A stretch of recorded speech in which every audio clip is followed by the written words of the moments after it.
बिस्मिल्लाहिर्रहमानिर्रहीम। अस्सलामु अलैकुम वरहमतुल्लाहि वबरकातुहू। आसान इलाज के साथ मैं हूँ ज़ियाउल्लाह, हमेशा की तरह बेहतरीन और आसान नुस्ख़ाजात के साथ। आज का मेरा मौजू है केरा। ये जदीद दौर की एक सौगात है। बहुत से लोग इस बीमारी की वजह से बहुत परेशान हैं। इसकी वजूहात में से सबसे बड़ी वजह तो गुदूद का बढ़ जाना, या नाक की हड्डी का बढ़ जाना, या हड्डी का टेढ़ापन, इस तरह की वजूहात होती हैं, या बलगमी मिजाज का होना। इसका जो इलाज है वो 2 या 3 अद्वियात पर मुश्तमिल होगा। एक जुशांदा है, दूसरा मजून अतरीफन, और तीसरा नाक में डालने के लिए तेल। सबसे पहले जुशांदा मैं आपको बताता हूँ उसमें कौन कौन से अज्जा हैं। ख़त्मी, खबाजी, गुलसुर्ख यानी गुलाब के फूल वो लेने हैं जो ईरानी हों। जो फार्मी गुलाब के फूल होते हैं वो नहीं लेने, सिर्फ पत्तियाँ इसकी लेनी हैं।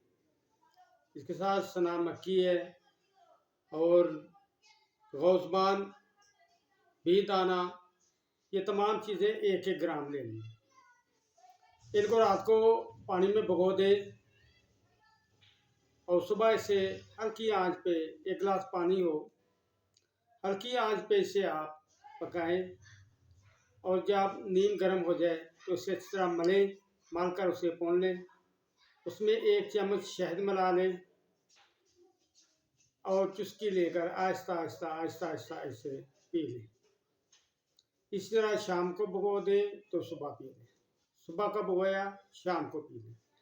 दूसरे नंबर पे आपने लेनी है अतरीफल किशनीज। 1 डब्बी ले लें 100 ग्राम वाली। बरशाशा 1 डब्बी ले लें जितनी भी उसमें होती है, और 1 डब्बी ले लें अतरीफल ज़मानी।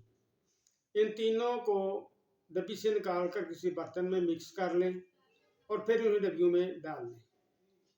चाय वाला चम्मच सुबह, दोपहर और शाम को दूध के साथ आप ले लें। रात को सोते वक्त 2 गोलियां आप ले लें हाजमे के लिए। कोई भी आप ले सकते हैं ताकि मैदा जो है ना वो प्रॉपरली काम करता रहे। रात को सोते वक्त जैतून के 2-2 कतरे नाक में डालें। इंशाअल्लाह बगैर किसी तकलीफ के एक तो नाक की हड्डी भी दुरुस्त होना शुरू हो जाएगी और केरे का मुकम्मल इलाज हो जाएगा। लेकिन इसे 1 माह 1.5 माह तक ज़रूर इस्तेमाल करें ताकि मुकम्मल तौर पर आपकी तकलीफ़ ख़त्म हो जाए। अगर हो सके तो सैदे का पत्ते ले लें आप, इसके किसी बर्तन में डाल के आप आग पे रख के ना उसका भाप लें। रात को सोते वक्त 10-15 मिनट भाप लें और सुबह भी लें। लेकिन इसके बाद कम से कम आधा पौना घंटा तक आप हवा ठंडी से बचें। इंशाअल्लाह इसके बाद किसी और दवाई की आपको ज़रूरत नहीं रहेगी। इससे मुकम्मल तौर पर आपका केरे का मसला जो हल हो जाएगा। लेकिन इसके साथ जो परहेज़ है वो हर सूरत आपने करना है। खट्टी चीज़ें, बादी चीज़ें, ठंडी चीज़ें, सर्द हवा में निकलने से परहेज़ करें। इंशाअल्लाह आपका मुकम्मल तौर पे ये मसला हल हो जाएगा और मुकम्मल तौर पर केरे से आराम आ जाएगा। अल्लाह ताला हम सब का हामी नासिर हो। वस्सलामु अलैकुम वरहमतुल्लाहि वबरकातुहू।